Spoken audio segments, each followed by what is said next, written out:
In the previous episode, Anders and I took a drive through Nong Nooch Tropical Garden and met up with Kampan, the executive director of the garden. In this episode, we'll tour the Bromeliad display garden, the Tillandsia and Bromeliad private collection, and even see the production facility, all of which holds over 3,000 species, hybrids, and cultivars of Bromeliaceae.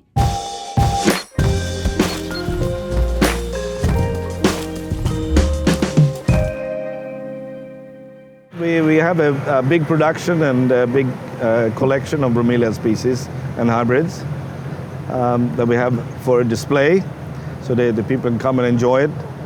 So we're going to start looking at those. And you have both species as well as hybrids and cultivars and stuff? Yes, okay. Yes. Some of the species are very ornamental in itself, so they don't really need to be hybridized. But many of the hybrids are tougher, easier to grow, and the flowers last longer as well. So this is the display garden for the bromeliads. It's all flowering plants. We put them in display here, and other things that have nice colored leaves when they color up, usually before they flower as well. We use them in different settings. So here is a wall in different color. Yeah, and I see that you just have them really in the baskets that you're growing them in. And when they're exhausted or maybe when they don't look so pretty, you could just like flip them out very easily. Yes, so we can change each individual pot and plant can be changed. And many of these things are like Guzmanias. Well, this is Guzmania Soledo. That's a beautiful variety of them, yes, with the yellow and red. And then tricolor, yeah, green, red, and yellow. So these are hybrids that are developed in Holland, and we then been buying the tissue culture from there. On top you have Nidilarium, which is a different genus of bromeliad. Here that's Nidilarium inoseti, and here in Thailand the temperature doesn't go down too much in the night, so none of the Nidilarium species actually they don't flower here. Oh, and there's no way that you could actually induce it without giving them like a... we have tried and they died. Wow. So, but it's still very nice. Yeah, no, I mean, they have really good foliage, and I think that's what's really interesting about bromeliads is that they don't need a lot of upkeep, and they have really beautiful foliage even when they're not in flower. Yes, and that's helps a lot when you're gonna keep a garden looking good all year round. Right. Yeah. And then we use some big ones. These are Alcantarea imperialis from coastal Brazil, and these are Androlepis skinneri from Costa Rica. It has a quite nice inflorescence, almost 2 meters tall. Wow. Which is white tomentum on it, and quite a showy thing. And also they don't color up completely red. It's like half red and half green. Is there a particular group of Bromeliaceae that work particularly well for your climate here, which is like a very hot, dry, tropical climate? Yes, definitely. Most of the Neoregelias doing very well. Vriesia, we don't have any. They like a lot cooler and high humidity, I guess, than what we have. But Neoregelia, Guzmania are those two that does the best. And so have you ever tried like Acmea or? Acmea, we do have some, but we do actually get a lot of rain in the rainy season. I see. So they rotten off. Yeah. They like it a bit drier all the time. Interesting. Yeah, so it's always like such an experiment because what would work for one botanic gardens, you can't always make it work for yours, especially because yours is not covered at all. It's. Oh, no. Yeah. What's this one right here that has the little splotches? This is one of the Neoregelia hybrids with marmorata, Neoregelia marmorata hybrid.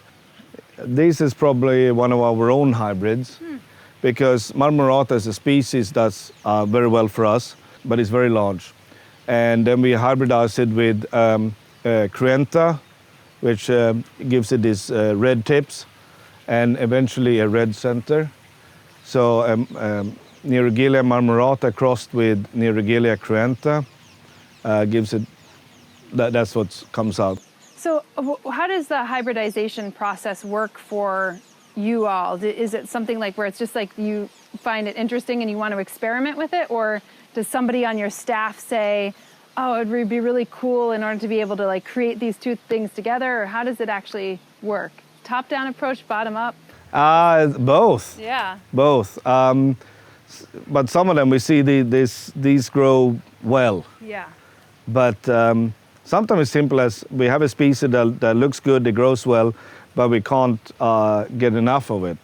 So we set seed of it, and if you sell things, they usually doesn't get so strong. Mm-hmm. So we put something else to it, and then get a similar looking plant, like the marmorata there, that is more easy for us to cultivate. And hardier. And hardier, yes.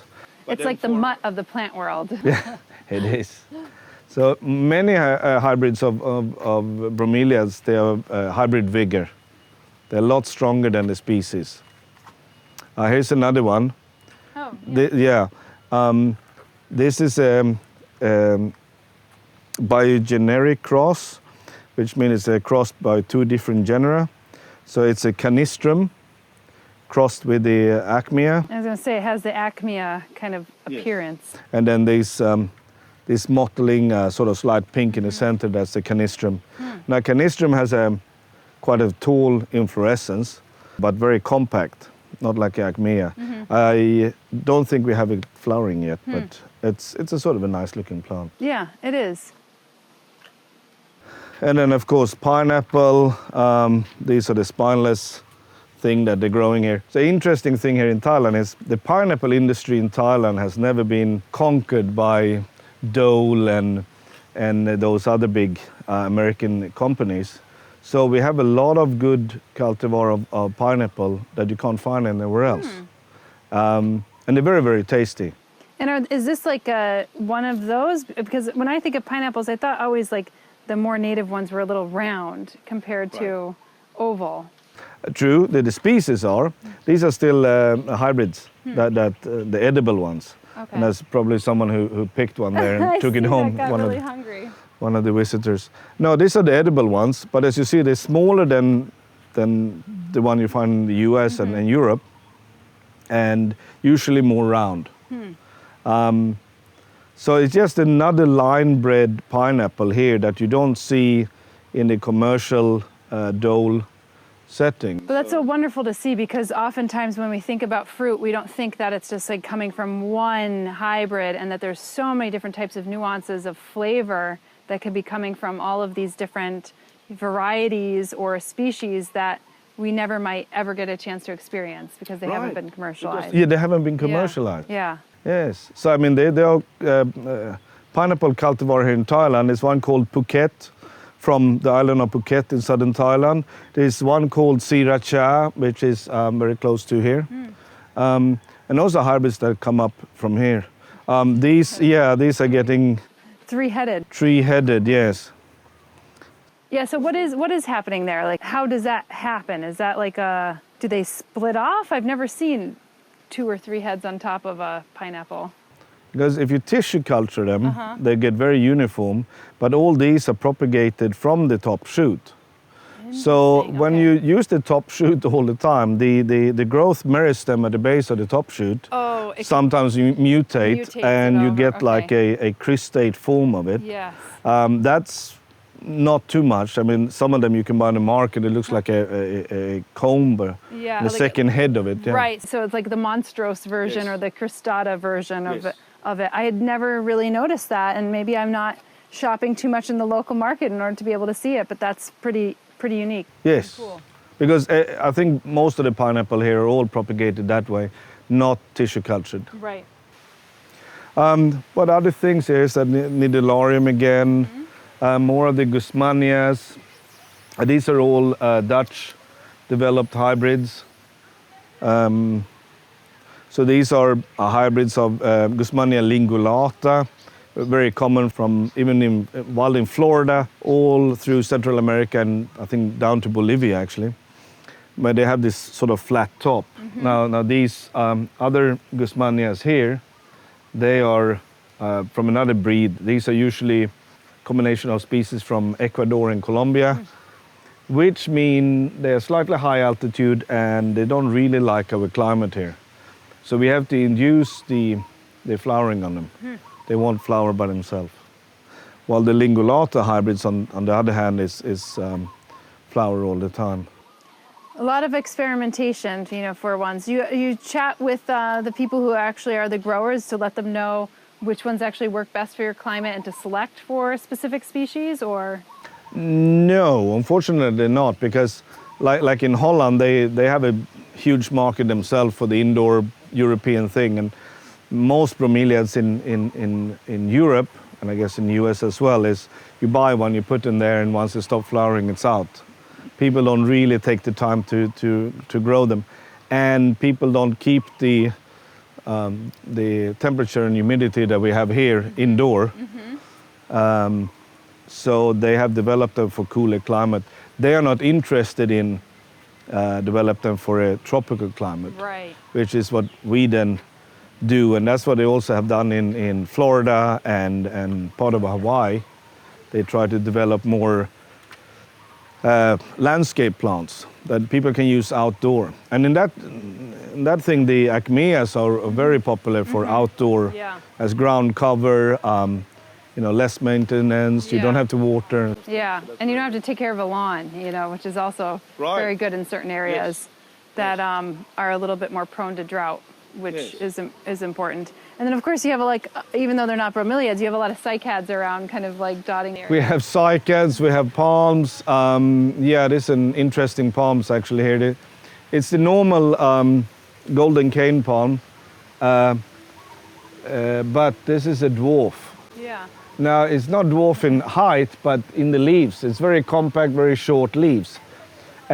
These are selected cultivars that have come up here in Southeast Asia, Thailand, Vietnam, Malaysia, and they don't flower. There's no flowers on them, so they are all propagated by divisions. So it's sort of a collector's item. Something else to appreciate within the bromeliad house, Yes, something to give extra shade to it.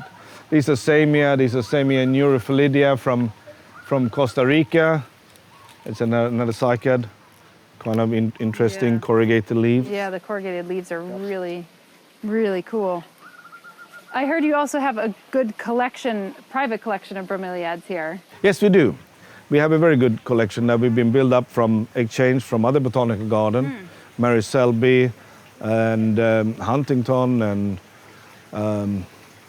what else? Utrecht in Holland, Heidelberg in Germany, and other places. And also from private collectors, because private collectors usually keep a lot of interesting things that botanical garden doesn't have. So by visiting a lot of private collector and exchanging with them, because they usually don't want to sell. So they have something, and then we have something, and I give you this, and then give you that.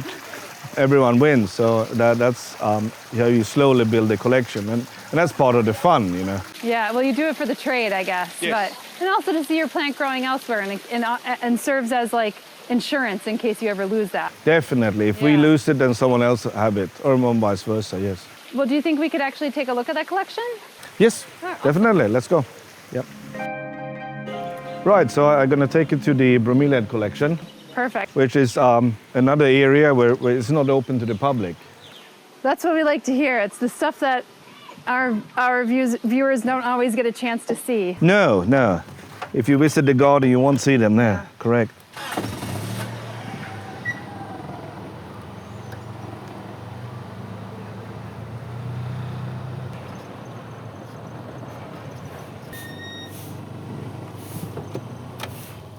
So it's all just open here, but it's all behind bars. Wow, you got quite the collection here. Yes. So they all separate. These are the genus Bromelia, which is very, very spiny things. That's actually the fruit set now. Wow. Of the Bromelia. You got a lot of ants on here too. Yes, these are very sweet. You can no, they're not ripe yet, but you can actually eat them. Wow. What do they taste like? Oh, they're sweet. They're like, the dragon fruit? Yes, yeah. Yeah, like that. A lot of small seeds, but you can eat the seeds. Yeah. So Well, the ants already know because they're already... they're waiting for it, yeah. Yeah. And then the thing with these, you can see the spines here. These are like tougher than cacti sometimes. You don't want to Yes. get on the bad side of these. And some of them are on the same leaf. The spine's going in different direction on the same leaf. Huh. Here we go. So this one's going this way, Yeah. and this one starts going that way. Yes. And these are also, a lot of them, some of the Mexican species and all the way down to South America, usually very dry places. There's some Mexican one with a seed pod the size of that, and very sweet, very good to eat. They actually eat them in Puerto Vallarta, where I got them. So would these actually do well in your landscape here? They do, but of course very few people appreciate them in a home setting because they're so spiny. So what's the idea of having the collection here? I mean, I know you guys are a botanic garden, but this is kind of like more of your private collection, just so you have the species, or? Yes, Okay. and many of them are documented. I mean, we do have collecting data, the GPS, where they were collected from, and so on. And then we propagate those. So it is sort of a protection of conservation of the species in ex situ. Like here we have Pitcairnia, it looks like grass, and few botanical gardens actually have good collections of that. But they're very, very common if you travel anywhere in Central or South America. And look at this inflorescence. Yes. It's so tall. And usually red or orange flowers. So they have an inflorescence here, as you can see. It looks like a reed or a sedge in a way, you know? Yes. Wow. They usually grow on road cuts and so on, so Yeah. people think they're weeds. Like where you typically see like a sedge or sometimes like a, roadside plant would be. Quite a few of them is what we call a piss stop collecting. You're sitting in the Jeep the whole day and then it's, yes, stop the car.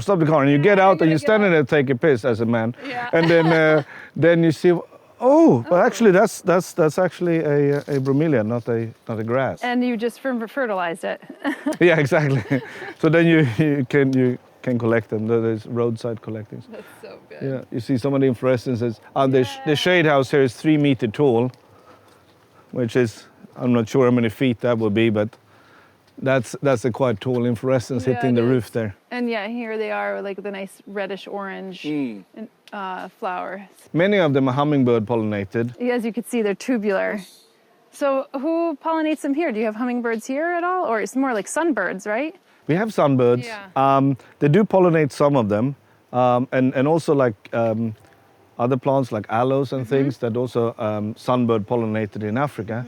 They set good seed here by the sunbird. Yes, the bromelia get pollinated by sunbird. So this one would get a sunbird pollinated. You don't have to hand pollinate these. No, Okay. no. It also make them a bit of a weed potential because there's a lot of seeds in that seed pod, and then the seeds fly away and they start to grow and they become a weed. But You have to also be careful that nothing gets too invasive here. yes, these are collections of different Guzmanias and a few Ricea in the back there, but they're struggling in the heat. So there are hybrids here. The species are in the back. Not sure anything in particular at the moment, but here, as you see, once they flower, they will die back, of course, and you will propagate them from the division of suckers. But here we just maintain the collection of the species, so they just become gigantic clumps. So when you come in here, when do you start to kind of declump them or start to separate them?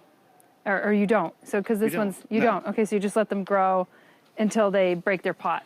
Basically, yes. Okay. Or really start to look, need to be repotted. Which one's this one with the red stripes coming up off the foliage? This big one right here.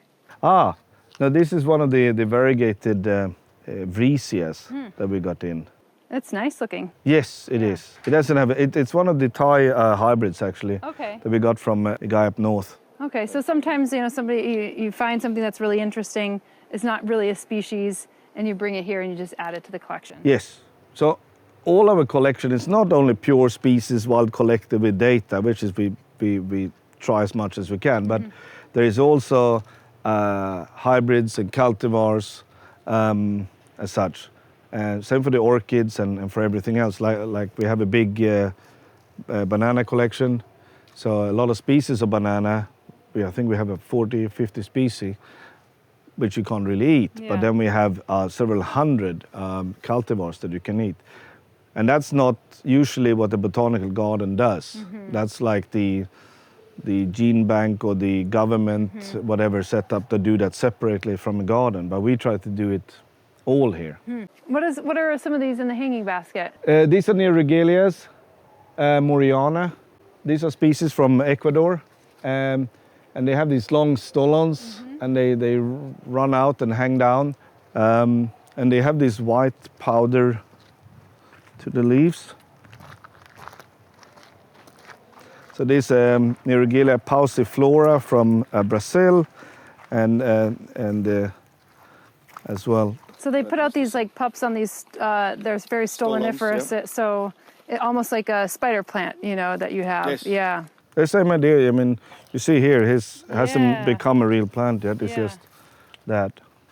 So they're hard to keep in a pot.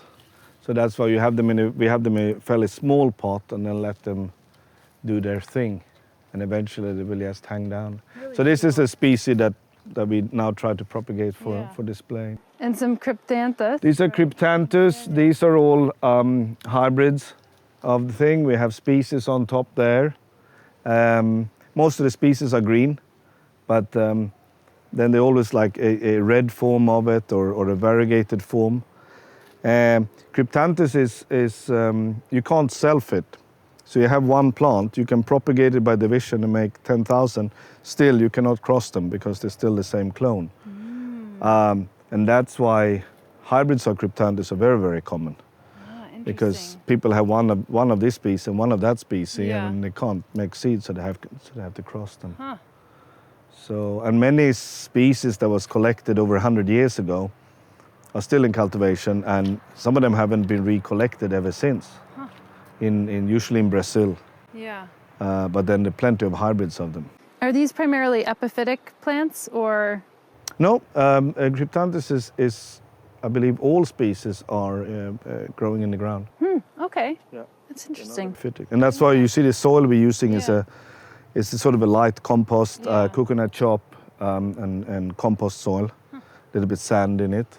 These are Tillandsias? These are Tillandsia. And these are a little bit more stoloniferous here, right? Very much, yes.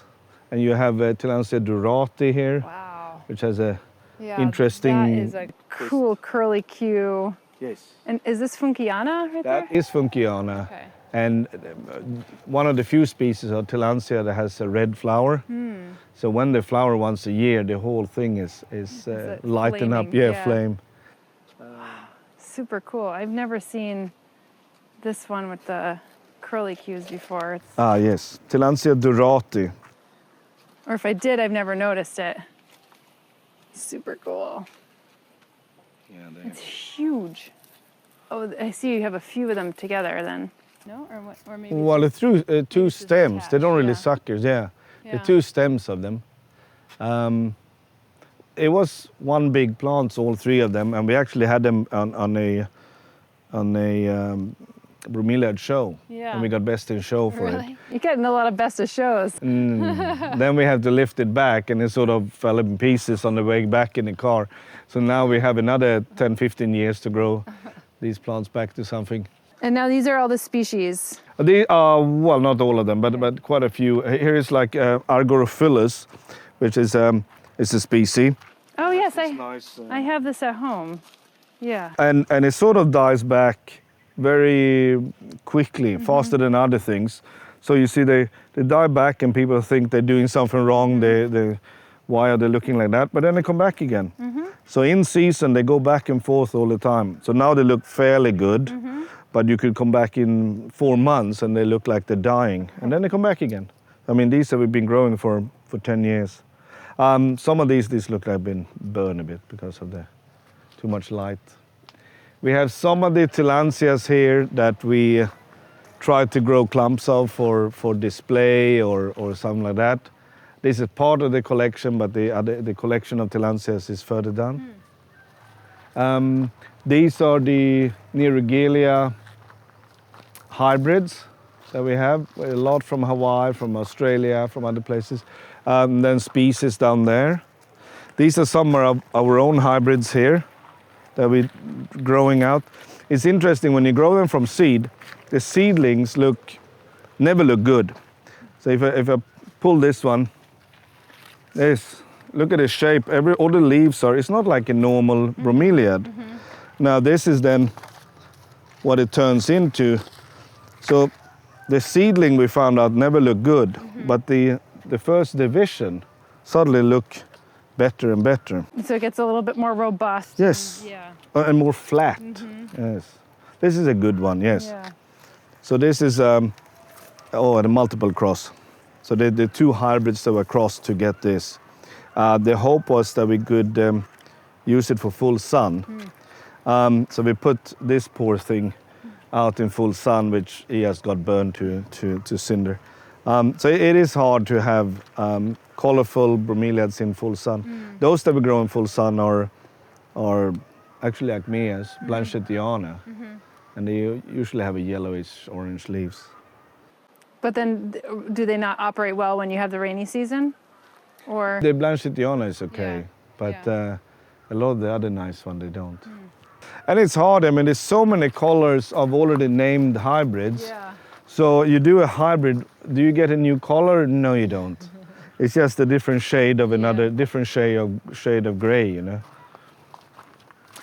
These are Neoregelia, these are species from, usually from the Amazonian or Brazil. Not sure why, but they're very, very spiny. Very spiny. Yes. So that's a eleutheropetala, and that's a leviana. There's something about this plant that's probably quite tasty and that we just don't know yet. Yeah, probably the cure for all the diseases we have. Exactly. Yeah, so these are the Amazonian things, usually very spiny, but they color up nicely. Yeah, and if that's a species, that's a pretty impressive color already. Yes, yeah, no, it's very nice. Then other things are these. So in coastal Brazil, they have these Neoregelia Carcharodon, Neoregelia gigas, and a few other species. And they have then been hybridized by a man named Chester Skotak. He's in Bolivia. No, he's in Costa Rica. And he's been hybridizing all these. So like this, you know, what other name would you call it than Hannibal Lecter? Because of the blood dripping on it. Yeah. So that's one of his first hybrid that he did in this series. And then they're going better and better and better with all these things. These are very expensive collector items. Now he actually managed to do them all variegated. Wow. So some of these going for several thousand US dollars, the variegated one. So we can go look, we have the Tillandsias, production down here and collection. I'd love to see that.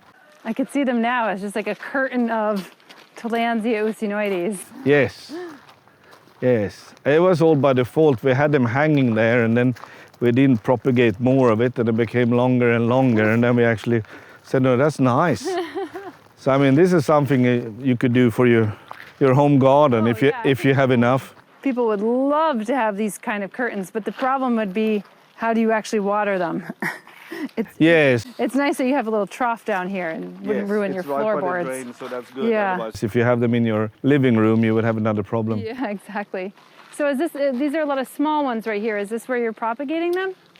Yes, these are grown from seed.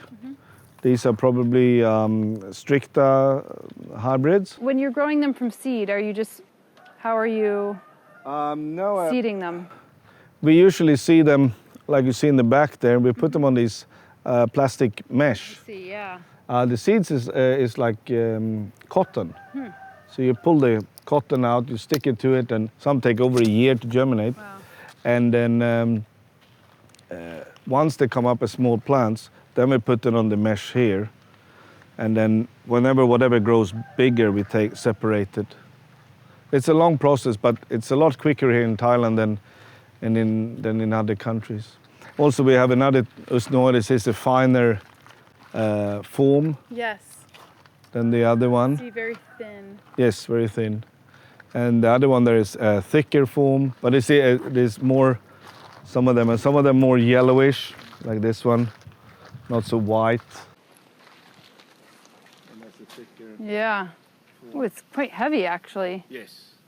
And they need a lot more water than anything. We have a very fine one that doesn't take the rain at all. We have it in the cacti nursery. Doesn't take the rain, but it's very, very thin. And then this one, you'd have to make sure that you're watering in all aspects of it because it's so thick that you have to, some of it probably dries out in the middle. It does. I mean, I remember when I was growing things in Sweden like this, you actually soak it in a bucket. That's a lot easier than to spray it, then your whole apartment would be wet. Exactly. And how old are these? These are probably 1.5, 2 years old from seed. Some of them are smaller, but yeah, no, that's the lot, which is quite good.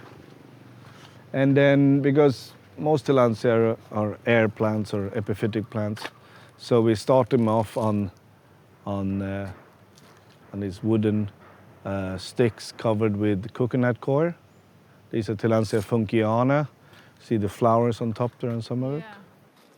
It's a really nice red flower right up here, tubular as well. Lift the whole thing down. Yeah. Hey, little guy. So I think it's only 2, maybe 3 species of Tillandsia that have red flowers. This is one. Edith is another one from Bolivia. And is this one pollinated also by like a hummingbird or? Probably. Yeah. I think so, yes. But it doesn't set seed here. Yeah. So the sunbird here doesn't do the trick. Doesn't do the honors, yeah. No, these are Ionantha, which is further down. And those are the common ones that I think you typically see in the houseplant market as well. Yes, and there are a lot of different forms of them. This is Ionantha, which is called Vanhingi. So Ionantha vanhingi, which is a more robust form than the normal nice Ionantha. one. So, and it's also started coloring up now, turning red, the purple flower. But yeah, you see the flowers there. Yeah. Which is like more of a typical flower color, I feel, for Tillandsias is purple. Yes. So yeah, we just line them up. Those are the seedlings of them there, and then here they line them up. So these are probably just germinated and So you they haven't really separated. You really do you separate them also from here, or is it just these are just the seedlings? Ionantha, we've grown them from seeds. Okay. But the funkiana, because it doesn't set seed, we just from cuttings. Okay. So when the Ionantha, if they produce a pup, do you just let it grow in a clump then, or do you take that pup off? Usually we just leave them. Okay. But I mean, you can propagate in that way as well. But it would just be clonal. It will, but also it lose the shape of the mother plant. I see, yeah. So when you grow them like this, you get a better growth. And you see, here is all the funkiana coming. I really love this form of Tillandsia. I think it's very beautiful. Even in funkiana, there is a number of forms. You have a green form, you have the more silver form, you have the compact form, which I think this is, and then you have the more open form. But this is a particularly good one that we actually got from Mary Selby originally. Do you ever get to try to bloom them all at once? Or I'm assuming they kind of bloom all at once. They do. Generally. These are the early one. I would expect in Yeah. less than a month we should have them all. And then we lift them out for the display garden. Yeah. So what we saw now wasn't too much at the display garden, but in season, especially in the end of the year, we get whatever flowering is on display. Well, I see some more bromeliads in there. Should we go take a beeline over? Yes. And you have more Tillandsia here too. Yes, so we're growing these in clumps also for display, and when they're flowering we can show them. And also some of them are put on garden shows and competition in Thailand. These are acmeas, canistrum, a different genera of things. This inflorescence is wild. Yes. This is a anamea, which is a ananas crossed with an acmea. So it's a bigeneric cross. And this is a variegated one, Yeah. which is quite an interesting thing. So the acmea used in this case is Acmea fasciata. And the pineapple is probably an edible one, I would expect. But it could be lucidus, I'm not sure. And yeah, that's the result. And then a lot of these big tillandsias like, some of the big things here are actually tillandsias, but most of them are alcantareas. Yeah. Sometimes I look at tillandsias and I'm like, that looks like a bromeliad, like what I would think is a bromeliad. Yeah. Do they differentiate them by flower, or how do they differentiate them? All by flower, All yes. by flower, okay. So these used to be Vreesia long time ago, but Vreesia has now been segregated and has a whole different inflorescence than Alcantareas. But then some of them look like this and actually are tillandsias, which is another inflorescence again. That I believe is a tillandsia right there. Yes.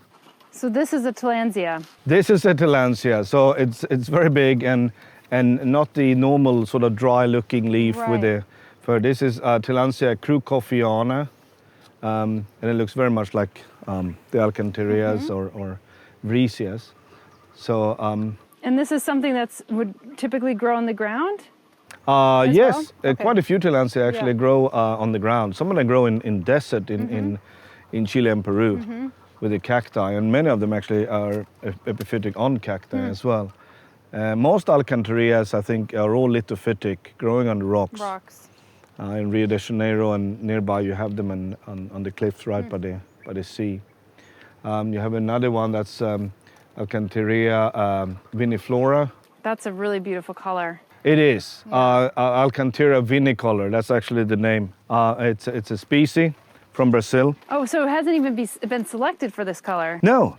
This is how it looks. And yes, now because the temperature is dropping a bit, it started to color up. Eventually be completely wine red. So when I think about succulents and, their anthocyanins kind of get pumped up with more sun and more heat, but you're saying that they color up when it gets a little colder. All bromeliads seem to do that. Yeah, so yes. what is it about that? Do you know anything about the chemistry behind that? Or no, I don't. Yeah. I wish I did, then we could just manipulate them. Yeah. But no, even for the flowering things like Guzmanias, there is a white hybrid. It's pure white in Holland.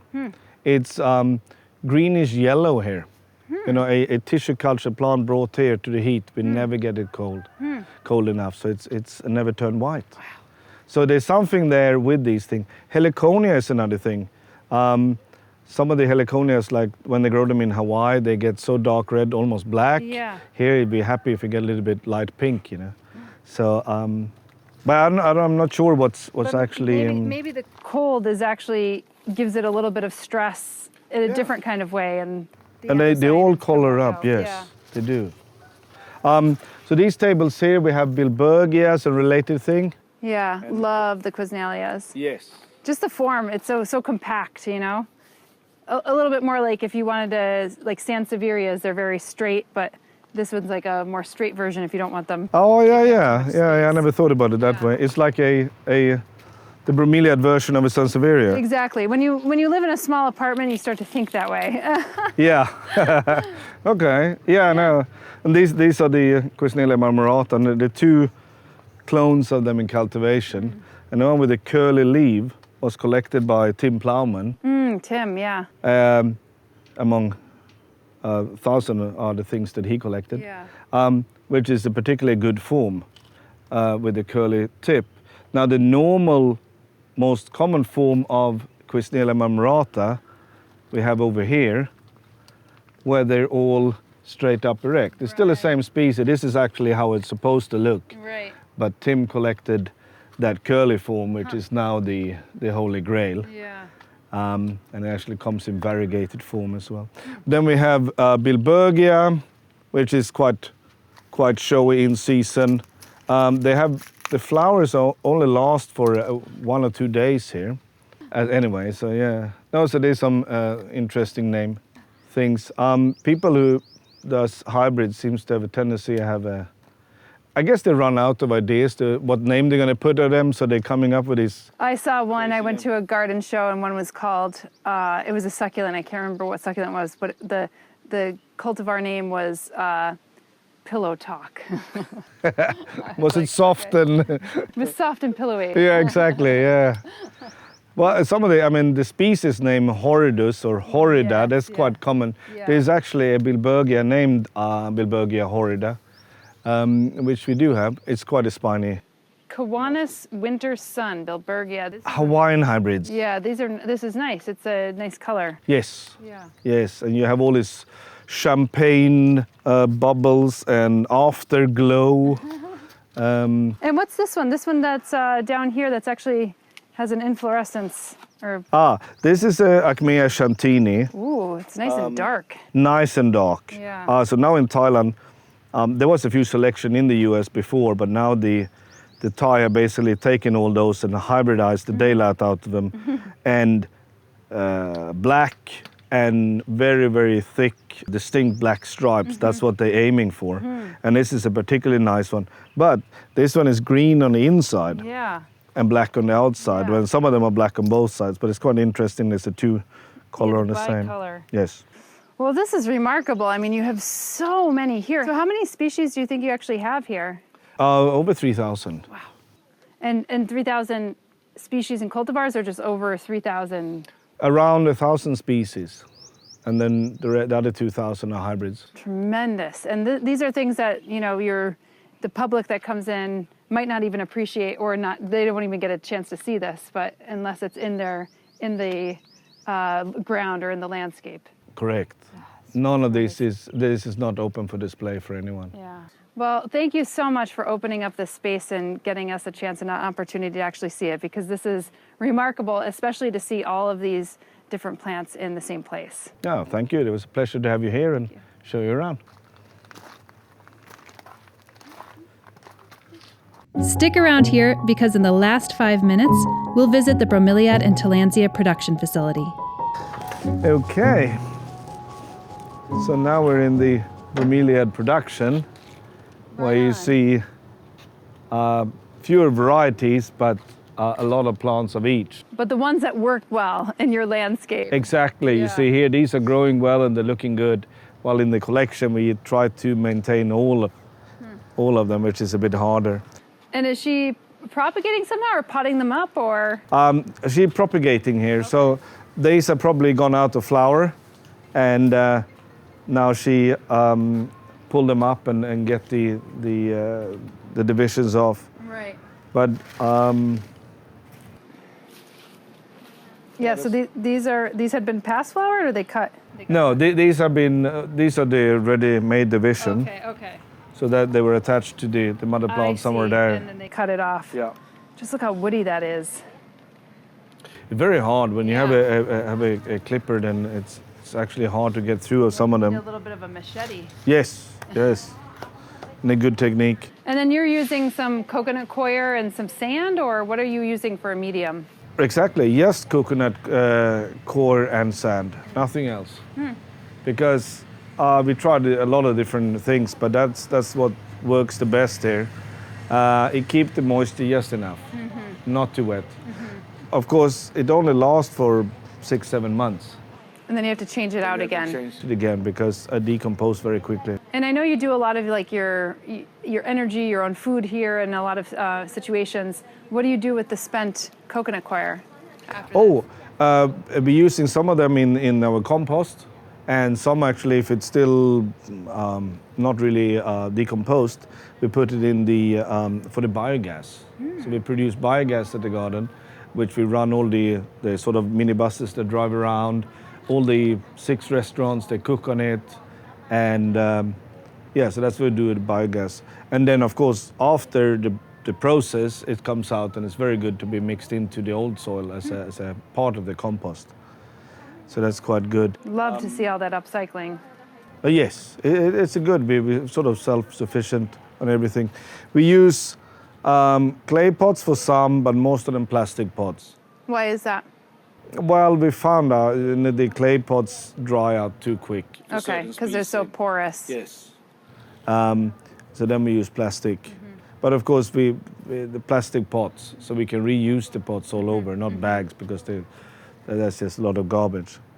So, and then we just grow them everything on the ground, Because you saw in the collection we had tables and similar things, which actually looks good, but it takes a lot of space. Right. And it's harder for everyone to water and so on. And actually, in the end of the day, they look better like this, but because the way to look at a bromeliad is from the top. From the top down, yeah, exactly. And you want to look at it, have a nice spread. Exactly. So you look like this. This is it. This is the nice way. Yeah. So it's quite good. You have them on the floor.